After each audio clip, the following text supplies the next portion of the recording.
have 3 from financial services providers, which is great, and 1 from a technology supplier like ourselves to add to the conversation. And as was mentioned, we are the last session between yourselves and cocktails, so hopefully we'll give you something to think and drink about. Actually, what I'll do first is maybe give each of you an opportunity to introduce yourselves, even Jurgen, because you jumped straight in and didn't really even tell us about yourself. So, well, I concluded with a slide that has some bio, but myself, I'm with KBC. I'm an expert general manager at KBC, and I'm also now heading the EveryOneINVESTED spin-out. I've been with KBC for 25 years. That's what they reminded me of last year, was an anniversary year. And next to this venture, I'm also a part-time academic teaching in the field, which is why we were accepted at those supervisory authorities to tell the story, not as a vendor, but as a knowledge or an expert in the stuff. Oh. Thank you. Yeah, I think you can hear me. Marlou, Jenniskens. I'm, as they call in ABN AMRO, a grid owner, which is called everywhere else a tribe lead. So I'm responsible for the wealth tribe. And it's focusing on wealth products, so investments, financial planning, and pensions, individual pensions. Yeah, and basically we have just a big team of all kind of development teams. We're focusing on maintenance of our platform, but also product development. Hi, my name is Job Hans. I am country manager for MeDirect in the Netherlands, the youngest bank in the Netherlands, basically. We offer savings and investing solutions. My career also crossed paths with Marlou, because I worked for ABN AMRO previously, and there I run an intrapreneur company called Canoe, which was basically a DPM solution, so that's mine. I'm Alex Duret. I'm the product director for Temenos. So for those of you who don't know Temenos, we're a software vendor selling core banking and portfolio management solutions. We have a number of US clients in the room actually. And product director is the person who defines the strategy. So we have channels, we have portfolio management, we have core banking. Probably we'll be talking about tech a little bit in this panel. great, thank you. And just for me, my name's Alan Goodrich. I work for ERI. I don't know whether any of you in the room, I don't do a Volksbank slide asking you whether you know us, but maybe the reason that you don't know us is why we're here, to try and get some more mind share in the market. And just to be objective, I actually asked ChatGPT to give a summary of our product, which is the Olympic banking system. And it said the Olympic banking system empowers private banks and wealth management firms to optimize their operations, deliver superior client service, and navigate the complexities of the financial landscape effectively. So I don't think I could have said it better than ChatGPT, frankly, so that's good. Thanks. And yeah, I've been working in financial services technology for now more than 35 years. And I'm going to start off with a question actually, which is kind of driven from, I was at a couple of conferences last week where I was on panels, and they had other financial services institutions there. There was Quintet, Indosuez, UBS, and Amundi on the panels, and they were in Luxembourg. And I think that what we see in the wealth management space here is probably going to have a different opinion to those particular institutions, because probably the target customer is different.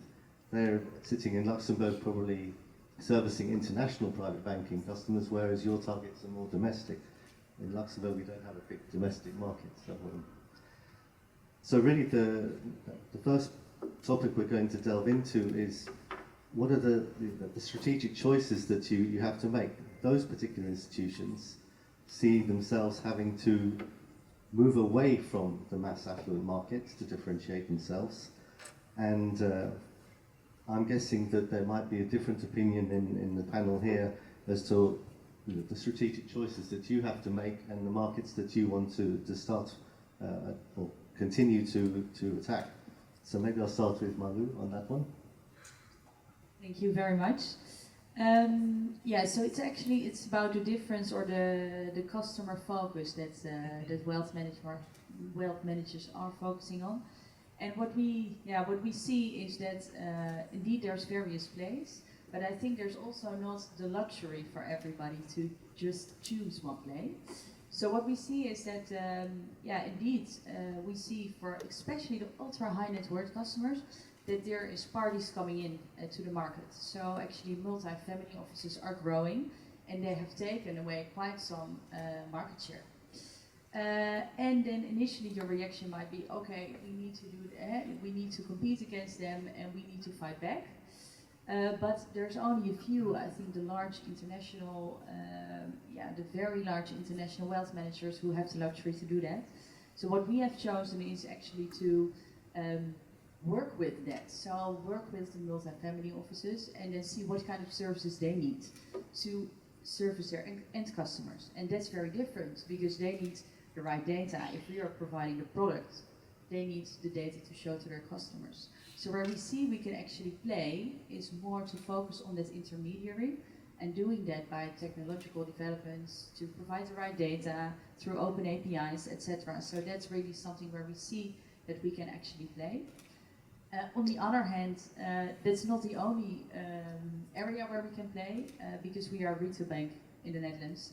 And actually, if we're fair, a lot of the volume or the assets that are coming into our wealth management commercial units, actually 75% is coming from the retail unit. So if we would only focus on the higher end, then we lose out on a lot of inflow. So we need to play for the consumer / affluent segment as well, and we realize they have very different needs. And indeed, there has been democratization of the products, driven by increased transparency in terms of cost, technological developments, etc. And we realize that we really need to play there because if you don't bank them, we're losing out on our future. Yeah, I think you've just given a presentation of it, but maybe you still want to add. Well, there, from my point of view, there's two ways to look at it, so to speak. Indeed, KPC is also very much on the same strategy as Marlou is referring to, making sure that you also, in a digital way, service those many clients who are very numerous, perhaps are individually less wealthy, but represent perhaps more assets under management or potentially than the wealth clients. But from everyoneINVESTED's point of view, we really much focus and try to support the trend towards data-based service. Irrespective of the segment, there's a more and more growing demand that at the moment of the transaction and also afterwards, you are able to demonstrate based on data why you made a certain proposition to your client. And any advisory service or investment service needs to be scalable, and if it's data-based or data-serviced, then I think that's where a lot of the intention needs to go to.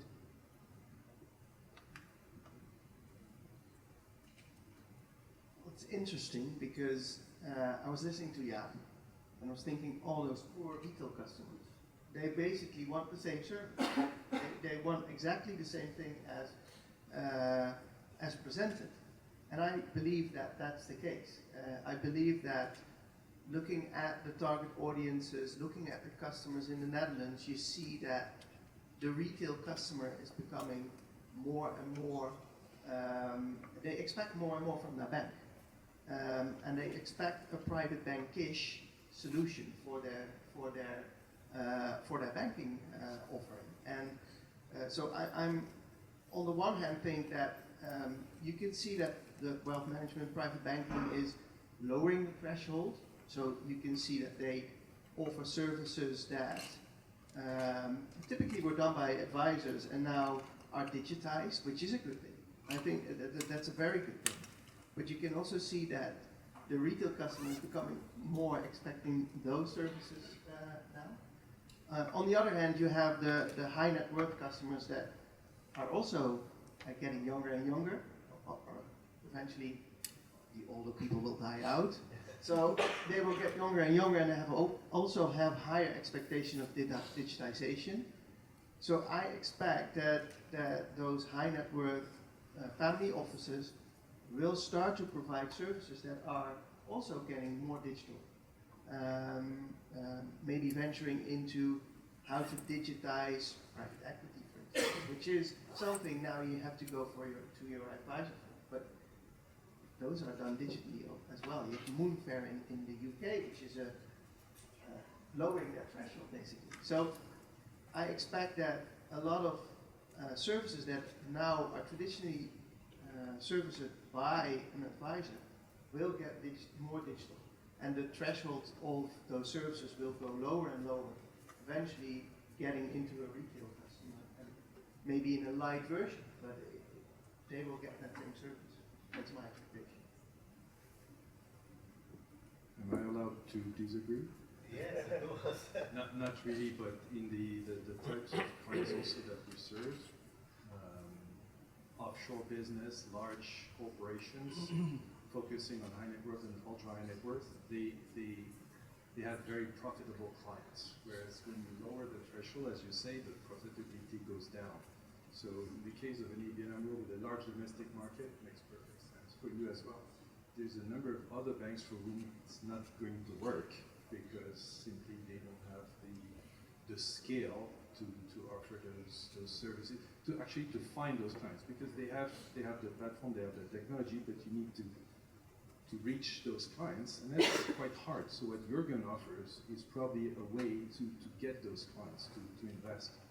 But for a number of our existing clients, again focusing on the high net worth, ultra high net worth, they're not interested. They're actually doing the opposite. They're increasing the threshold. They want to get rid of those smaller clients. 1 million, Mr. Dumont, sorry, we're too small.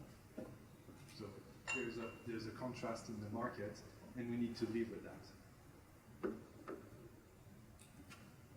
Yes, I think that reflects basically there's two plays, and probably depends whether your focus is really the super high net worth, or whether you want to start encouraging the mass affluent to take up these services, and if you have access to that client base. I think that's probably the takeaway from that one. And I mean, underpinning all of this is technology, of course, but when we talk about digital transformation, I think most of us would agree that the technology is actually there. It's already available, but for most of the organizations that certainly we deal with as a vendor, and I suspect the same is true with Alex, is that it's the human aspect of the digital transformation which is probably the bigger challenge. And I was glad to see that you have tribe in your name, because I see that a number of organizations are having to change how they are organized in order to digitally transform their services. So again, we'll start with you, Marlou, and you could maybe talk about your tribal instincts. Wow, that sounds exciting, my tribal instincts. We have transformed actually, I don't know how many years ago, but quite a number of years ago as ABN AMRO into especially the development side an agile organization. And that essentially means, it means a lot of things, and a lot of people have different interpretations, but we are working very closely together with business side and IT side to develop the best solutions for our clients, and that we do in iterations, and in the iterations we test with clients. So the testing with clients is crucial before we want to bring something to market. Now that sounds great, and it can also be great, but it's also not easy for every organization. If I'm completely honest, I think in a startup scale-up type of company that works best. In an organization with more legacy, it is also sometimes more challenging, because you want to have ownership over what you can develop, and you want to limit your dependencies. But in our organization, we're facing with legacy and a lot of dependencies. So that gives you actually also a reason to have some kind of more program overlay, because you need to manage all the dependencies. And we call that skilled agile. It has, I think, some program overlay type of elements in it. But I think that is crucial for us, because otherwise we cannot bring things to market, and we have faced it actually over the past years, that you don't manage your dependencies well, and then you're slowing down completely. So to be somehow quick, that's crucial for us. must admit there's not much I can add to that because I have the impression that the KBC and ABN AMRO are very much alike in terms of organization. But no, all joking aside, I'm in Everyone Invested. We are one of those small companies where we don't have much legacy and where the organization is simply different because we are a small team. But within asset management, KBC Asset Management, and of course definitely also KBC, where there is legacy on a much larger scale, I don't necessarily hear tribes or grids, but I hear scrum masters, trains, epic owners, and we just try to be on the right train to get the project going. Actually, I mean, one of the questions I don't want to pass you back the mic just yet, but because maybe Alex is going to be able to answer it, but because you work with Temenos, and we also have clients that are introducing Agile or have introduced Agile, and for a vendor of the software, and we, I think, have more or less the same strategy as Temenos, so we have a single source strategy where all of our 300 or 400 banks, not as many as Temenos have, are basically using the same system, and they adapt it to how they want to work. One bank comes along and says, oh, we've got this sprint coming up, and we need the software to do this. And then another bank has got a different timing with its sprint, and it's very difficult as a vendor. And it would be interesting to know how, as a supplier to institutions that are adopting Agile, how they manage to work together and integrate their Agile processes. Thank you for the question. That's so short. It depends.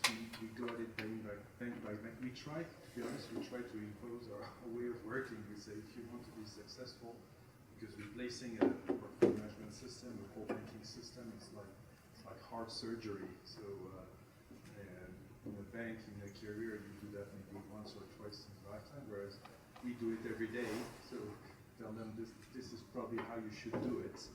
And if the bank is not agile, then you find ways to adjust. But yeah, it's not one size fits all. You need to adapt. It's not always easy. Even us internally, we have to go through the pain of going through FX, etc. And even I'm not too sure I'm using the right words to this day. So, but can I ask a question back? How long did it take you to convert into this type of structure? And how painful was it and how costly was it?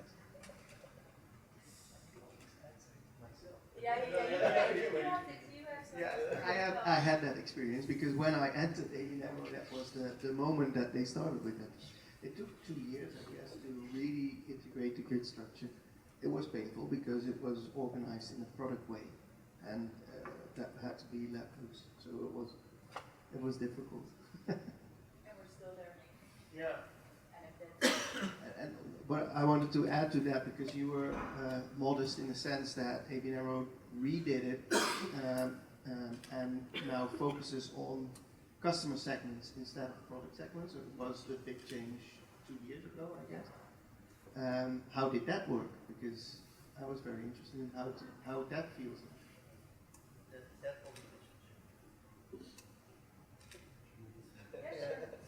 yeah, so indeed we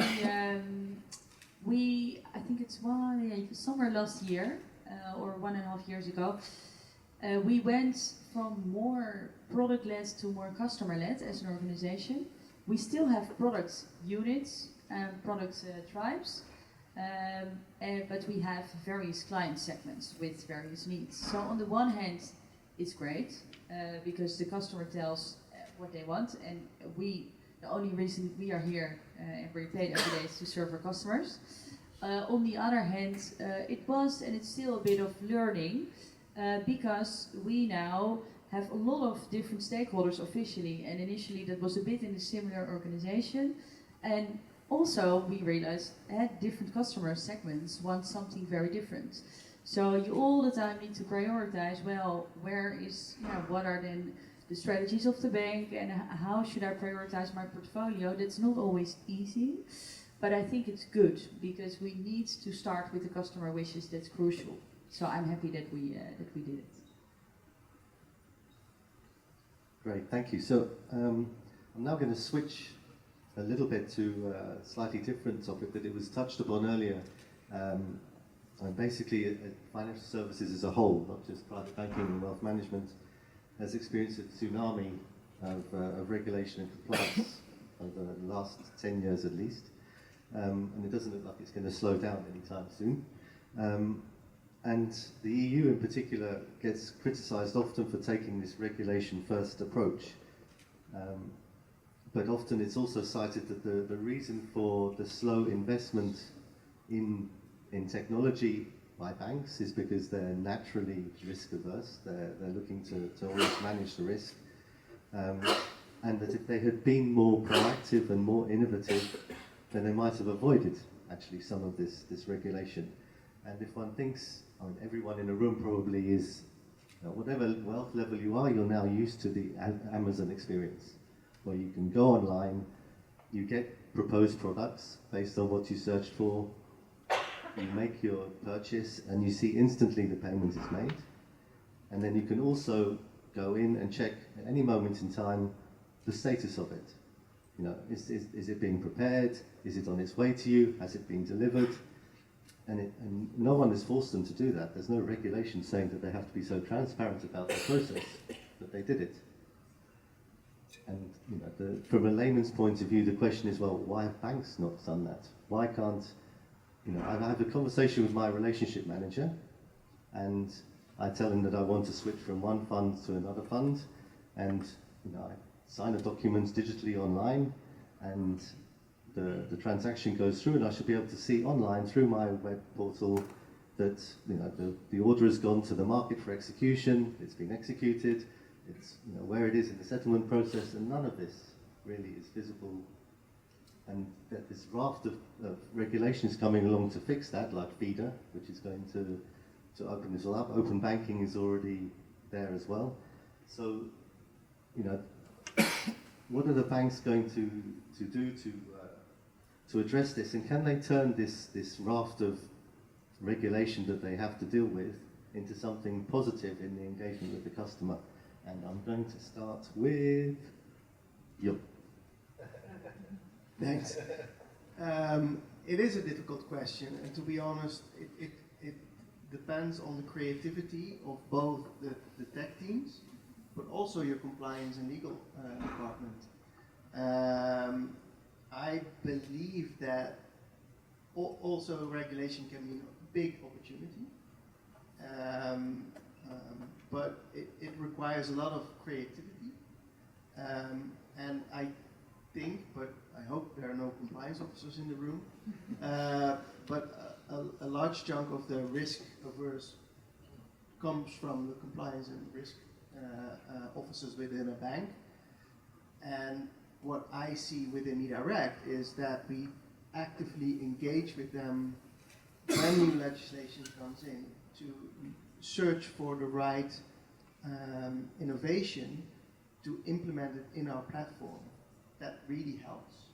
But you can also see different kind of, in Dutch we say bloedgroep, so a kind of different personality coming up when you have risk people in the room.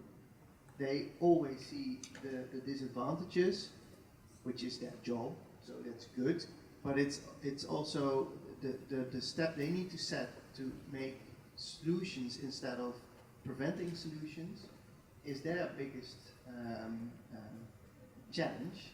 The challenge for the tech or the development departments is to understand why legislation is there. And as soon as you can see that those two groups come together, you can create beautiful solutions for those legislations. Yeah. Yeah, I totally agree, and I wanted to say also regulation is good, because if you think as citizens in this room, regulations are here to protect us. So tend to complain a lot, but the basics of it are good. And the second reason why I think they're good is, to be honest, they keep most of us in the room busy every day, to be very pragmatic. But then, yeah, it depends on what you do. Like MiFID, for instance, supposed to protect us. If I ask my wife, she's screaming every time. Every year she needs to fill in that ugly questionnaire. But that's because that's the way her bank is presenting it to us. We have a very good example where you can present it much better and actually learn. So it really depends on what you do. I'm filling in the questionnaire. I know MiFID. I'm in the business. I know why it's there. But again, my wife and a lot of other people just think the bank is trying to extract as much information as it can from me. This is not fair. It's the opposite. So regulation can be good, but you need to tweak it in the right way. I don't want to spend too much time, but ESG is exactly the same thing.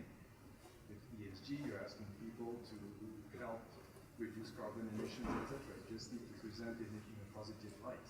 And then those who do that, they turn constraints into opportunities. It's not easy, but it's, again, at the beginning, a regulation is here to help us. Yes, I think you need to change the narrative, right? So how are you doing that? Yeah, so I think we can learn a lot actually from the people here with me on the couches. We as a traditional bank, we have not been great at explaining the regulation to our customers. So we have taken the letter van de wet. I say the letter of the law, but I don't know if it makes any sense in English. But instead of the intention. And indeed, the intention is to make things more transparent and to make things easier for customers, and to indeed make sure that they know what they do.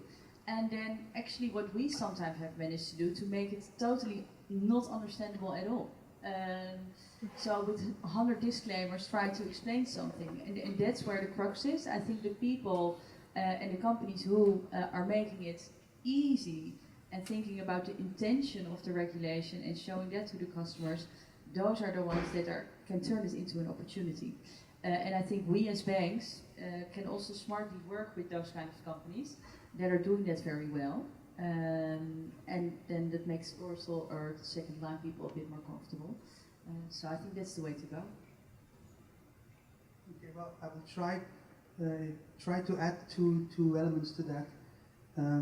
First of all, I believe very much that compliance and legal are very much on our side, to be honest. But it does require sometimes not necessarily creative, but rather, I would say, unconventional thinking.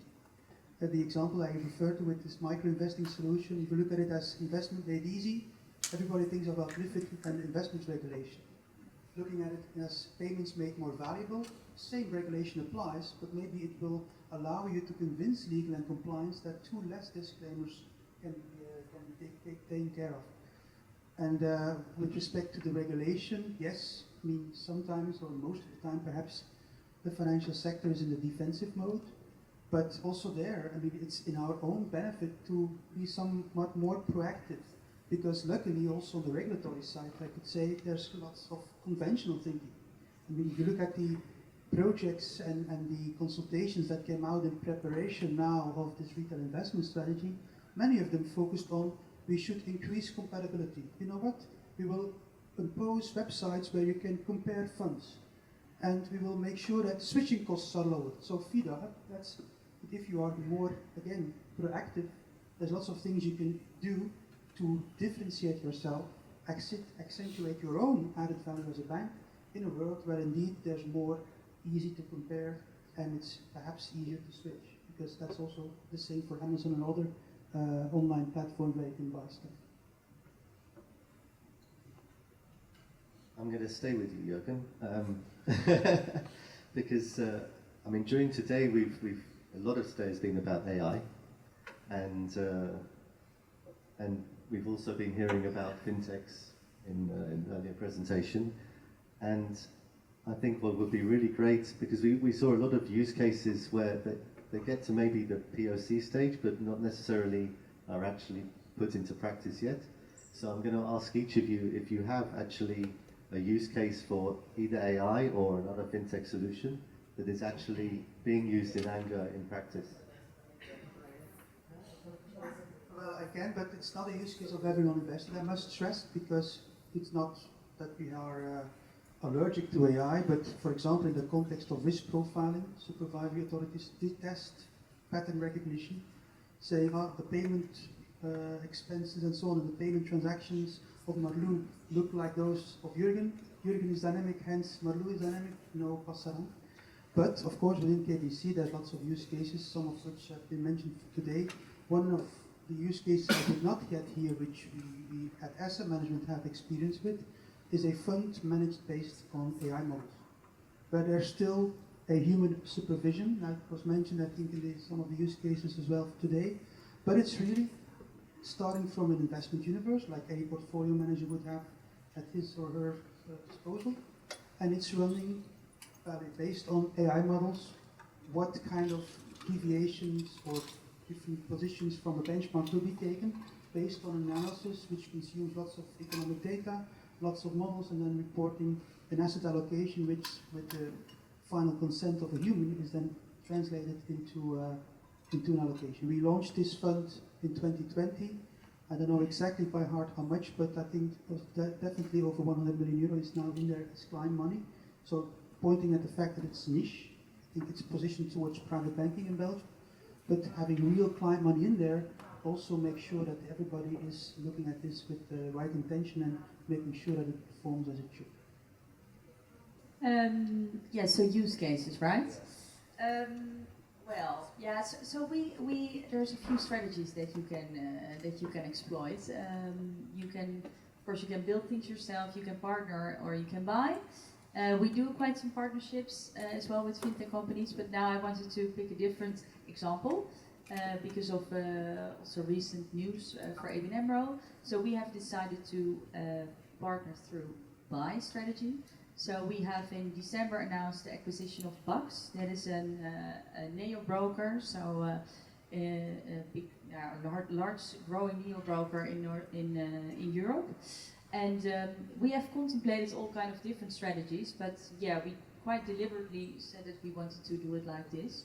And we were actually already a small shareholder of theirs, and this opportunity came up.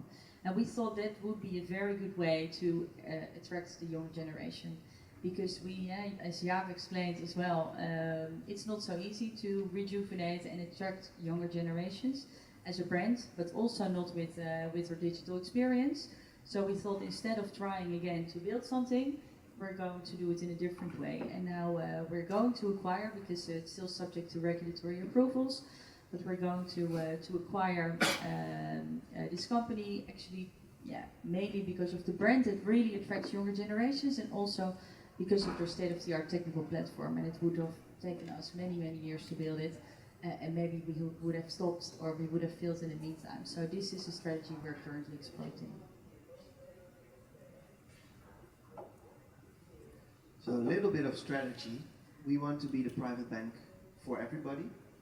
That means that you need to look at what a private banking customer would have expected. And we have a DPM solution, an asset management, portfolio management solution,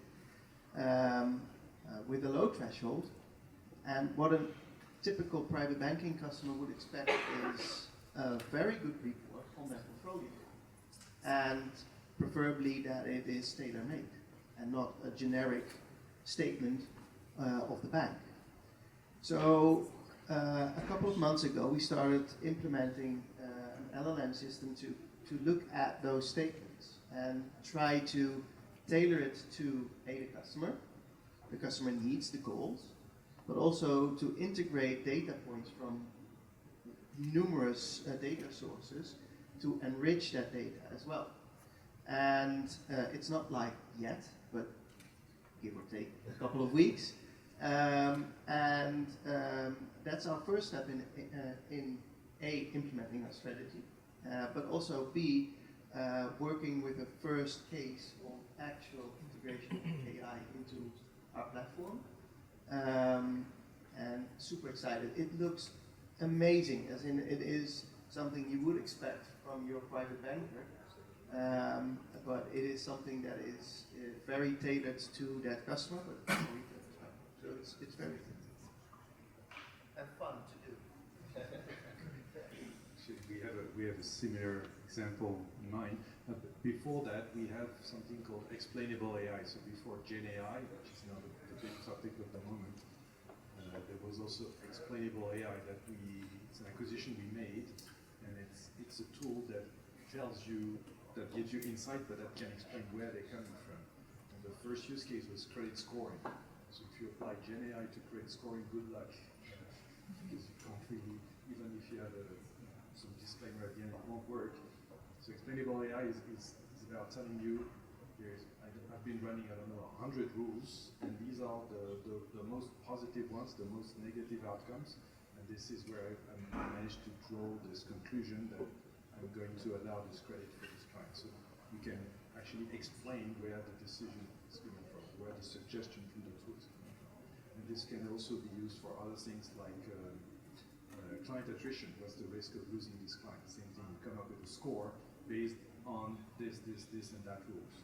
So that's one thing, and we have a number of other examples there, but of course, like everybody else, we're now looking at Gen AI, and I think you mentioned, producing much more focused reporting for the clients, providing better search tools. I think this morning we heard a lot about being able to get insight from the data, so yes, we want to do that.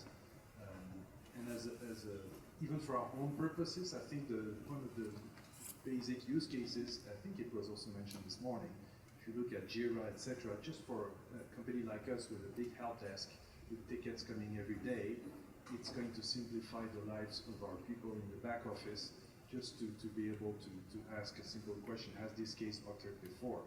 And instead of asking your colleague who's much more senior than you and who's been in the company for 20 years, Gen AI can do that for you much more quickly.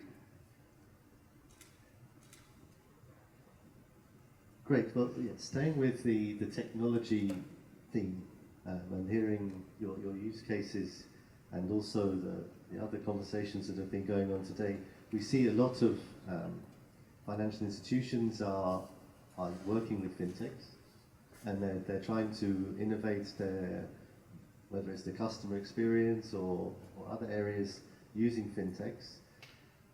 And we're a core system vendor, and Temenos are as well. And what we see is we have to support this layer of fintechs and APIs, etc., that are on the outside of the core.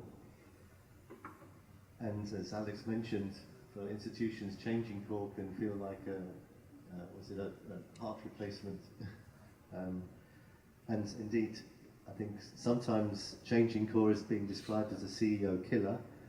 I would say arguably it's now actually changed. It's probably going to be a CEO savior, because if you look at the raft of regulations, etc., that also have to go with what the customer is expecting, basically you need to have in the organization a single version of the truth, with everything being updated in real time, where you know, as a single source of information and data, as we've all been saying, data is really important, so that you can feed those fintechs and APIs that will actually deliver the end experience.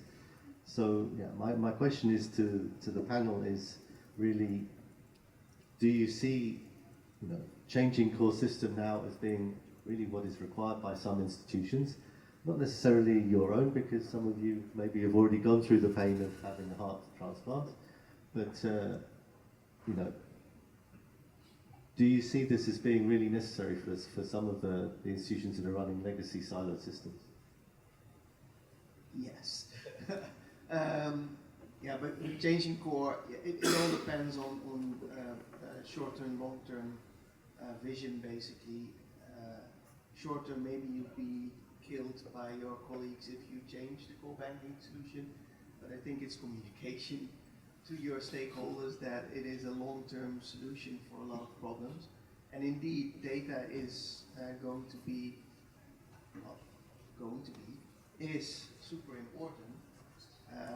If you don't have your data in order, then you have a problem in the near future. Actually, currently you already have a problem.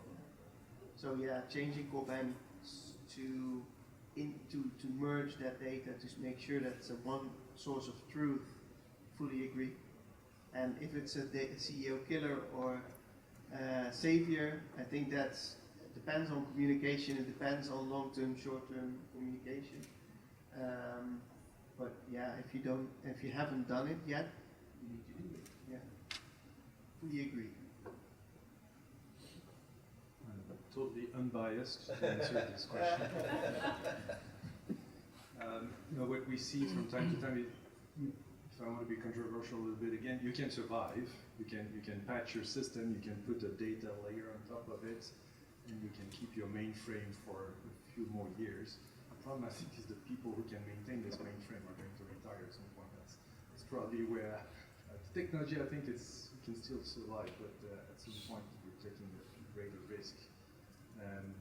But yeah, once you've transformed your core system, you gain all the benefits of having the real-time information, etc., etc. I don't want to sell the company, but maybe I want to expand a little bit on that. It's also about changing technology in general. And there's a buzzword I haven't heard for the whole day. It's about AI, Gen AI. What was the buzzword just before that? Anybody? Cloud. Cloud. Everybody forgot? Or what? Became the standard. It's an assumption. And is it? If we're talking wealth management, I can tell you, cloud is getting there, but it's not the standard. Are you going to move your core system in the cloud? There's still a lot of hesitation in banks, especially in the public cloud, really. So yes, it's happening. It's taking all other industries are moving there much faster than banking, probably, but now banking is really catching up. We have the example of ABN, who just went live in the cloud with their portfolio management solution. It took quite some time and some pain to make sure that everything is perfect. But yeah, Microsoft Azure, public cloud, is quite an achievement. So yeah, I think it's moving, changing the core system, changing the mindset of adopting the technology is another one. I'm not selling cloud, so I can say it. Cloud is not about saving money, although in some cases it might be. I think it's about the time to market. If you're a bank on the cloud, you're going to move much faster than your competition. So those that don't make that move are not at the same level anymore, and that's a big change. Same for Gen AI. If you don't adopt AI quite rapidly, and your competition does, at some point you're dead.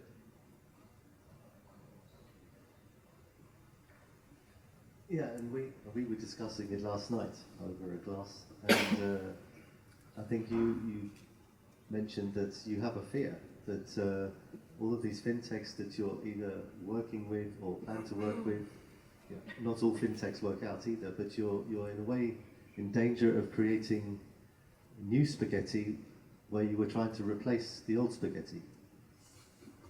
Yes, so there's many elements to this, but let me focus on this one and the dilemmas also that we sometimes face. So if you would ask me maybe 3 years ago, would you need to go for a core banking transformation project and, for example, harmonize that across countries? I would say yes, of course, because you need to go through the pain, and then thereafter you can improve your customer experience, etc. You just need to do it at some point, because indeed, at some point certain developers are not trained anymore, so we run a risk. At the same time, some of our legacy is working quite well. And also you face tough choices because we want to improve a lot on the digital side as well. We want to continuously update our product. So if we're saying that we're going to work on core banking transformation for the coming 5 years, then a whole big part of the organization is not happy. And you need to make those trade-offs all the time. And then you say, okay, where are you? If you're now already great in terms of customer experience and product shelf, then maybe you have the luxury, then you can go for such a big transformation. If you're too much behind, then that decision is much more difficult. And I've done indeed core banking transformation from one project. I was thinking, okay, now maybe not in the coming years again. It is a tough job. So we are now not contemplating it, and what we are indeed doing is replacing legacy systems more one by one sometimes, or upgrading it. And that's indeed what I talked about yesterday. That's now the strategy that we've chosen, and have a good API layer on top of it, so that you can extract the right data, have one source of truth through the API layer. But the risk is indeed that you are underneath creating kind of new spaghetti that you will at some point maybe not be able to maintain or replace. It's tough choices, and there's no perfect answer, I think. Well, I'm going to keep it short on the core banking because that's really far from where I am at the moment.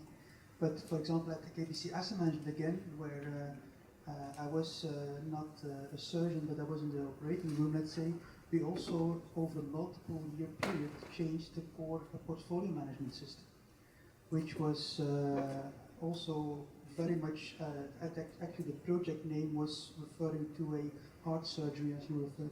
So that was massively, definitely if you are managing over 100 billion euros, it's not something you can afford to miss out on any aspect of the matter.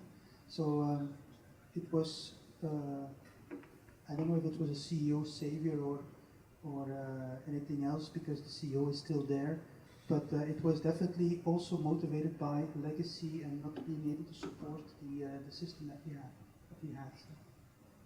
But that's not much more. Great. Now, switching again a little bit back to maybe some of the, related to some of the conversations today around ethics, because AI, I think, involves ethics, and going also back to a conference I was at last week where the ABBL, which is the Banking Association in Luxembourg, the chairman there really encouraged the banks that were in the room to think about their social responsibility as a bank. And you know, in private banking, wealth management, we're addressing basically the 1% of the population that holds 50% of the investable capital. So, you know, the question is, are your institutions feeling like they have a social responsibility to start directing that investment going into products, investments that will actually make the world a better place for the other 99%? And if so, how are you doing that? And you mentioned ESG. I mean, actually at those conferences last week, the private bankers were saying that the appetite when they talk to their clients for ESG is very low, partly because they don't think it's explainable. It's, you know, it's a score, but you know, the E score and the S score and the G score are all merged into one score, whereas the E and the S may actually be not related to each other at all. What's good for the environment may not be good for society at all. It might put everyone out of a job. So, you know, are there other ways that you can actually lead the investment into products that will actually make the world a better place for all of us? We must. The core of a bank is also a social, there's a social aspect to banks in general. Wealth management, private banking, retail banking, they're ingrained in the environment where they are. So you need to take that into account, basically as a standard. When we are looking at product development, it's the basics of what we do is that we look at how to integrate it into the solutions we provide. I think from a customer segmentation in the Netherlands, you see a larger chunk of people that do care about what they invest in. And if you typically look at investing, 5 years ago I would have answered the same way, that people are more interested in the results of their portfolio instead of how green their portfolio is or was.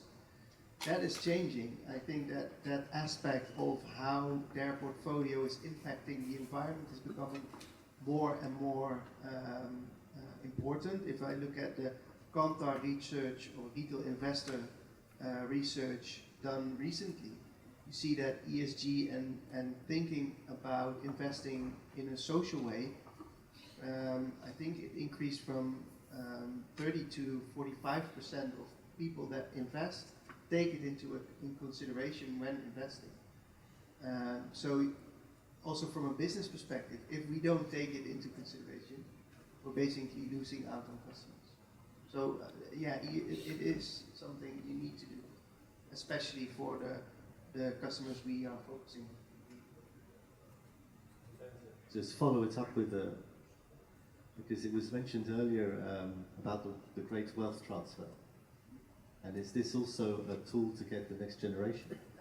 Yeah, absolutely. Yeah, that next generation is expecting an ESG solution. Maybe that older person that is leaving the money isn't interested, but their kids for sure are. And if you look at all the good work that is done on getting the Netherlands green, they're the younger generation. So yes, the younger generation, the ones who are inheriting that money, they do care. Alex, the technology, how's it going to help them? In this case, we're just facilitator. I totally agree with what you said. We're facilitating by just making sure that our products support this ESG, the E, the S, and the G. To be honest, most of the focus is on the E right now, and it's fine. In a way we help as well is going back to the cloud. Actually, reminds me by moving actually their workload to the cloud. We see that some banks can reduce their carbon emission by something like 90%. It's a really big number. So running all their IT, because banks in a way, what is a bank? It's a few people and a lot of computers. So when you move all these computers to the cloud and they're shared between other banks, etc., not the data, but the computing power, you save a lot. Especially also because the Microsoft, Googles, Amazons of this world, they make sure that they manage the energy as efficiently as possible. So by just doing that, moving to the cloud, actually, you reduce your carbon emissions by a lot. So that's one of the ways in which a vendor can help. But then how to funnel the funds into more sustainable investments, that's the role of the bank. And I think, yeah, ABN, for instance, as a good example, you need to be able to explain what it means, like being saving that much, and that means you save the equivalent of, I don't know, that many flights between Paris and New York, things like that. Explaining ESG is probably also what banks need to do with that. So it's a bit like the regulation and compliance. You need to explain it better.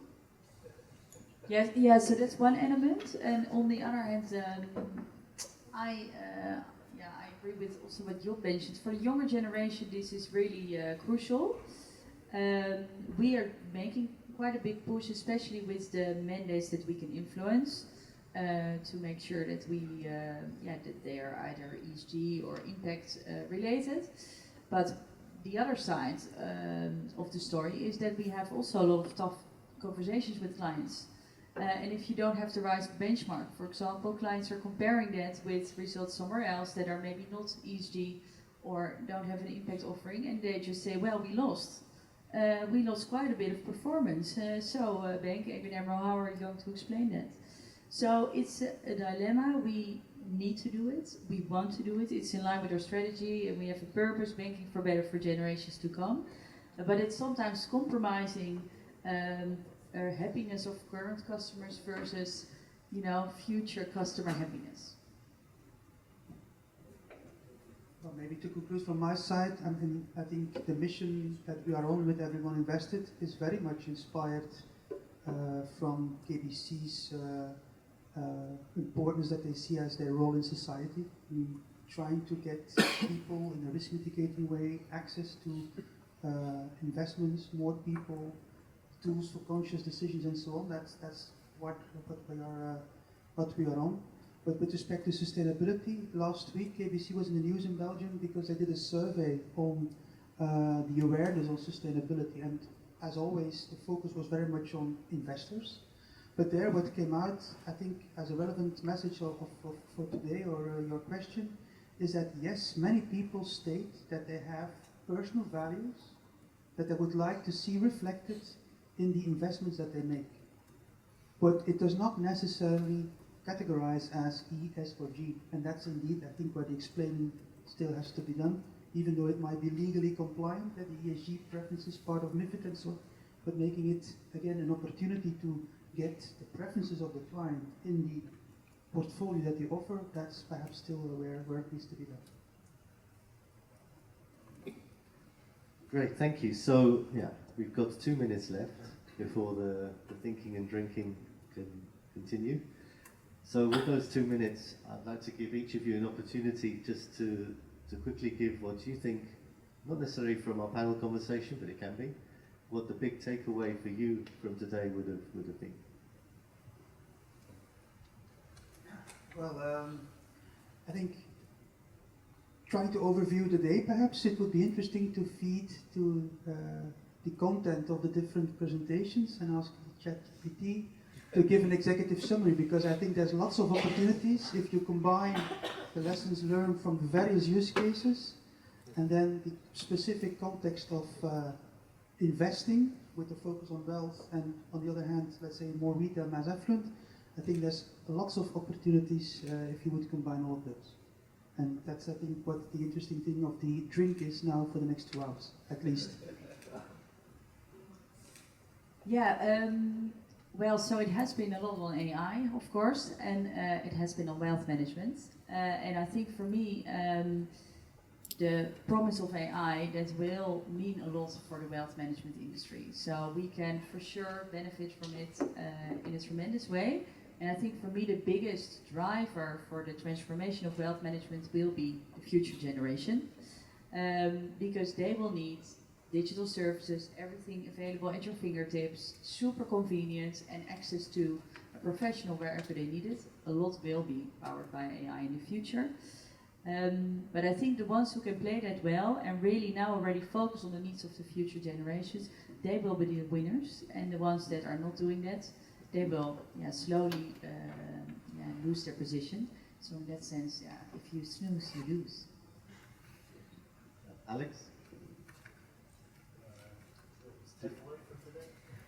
I can only echo what was said, what Marlou said and what Jurgen said. It's, I think we're at the beginning of a new world of opportunities. I don't say that very often, but it's quite exciting times actually with AI, with the technology, with wealth management, ESG, etc. There's a lot of things that we can do to change things, to improve things. So I'm quite excited about tomorrow. Well, if I so listening to what happened today, I have a gut feeling that we're at the brink of a change in banking, and we are looking at banking a couple of years ago. If I look at what happened in the Netherlands 10, 15 years ago, nobody would use their mobile app for banking. That changed. Everybody's using their mobile app now for banking. And after listening to what the speakers were talking about today, I have a feeling that we're at the brink of a next step in that, and driven by AI, the major topic of today maybe. And I hope that it is going to be banking like you would have expected, basically back to the old school of going into a bank branch, speaking with a person, but then that person is digital. I have a feeling that that's the way we are where we are venturing into, and that will be a very, very good future for banking. So we're moving into the world of Minority Report. Okay, great. Well, thank you very much, panelists. With that, I think we can drink.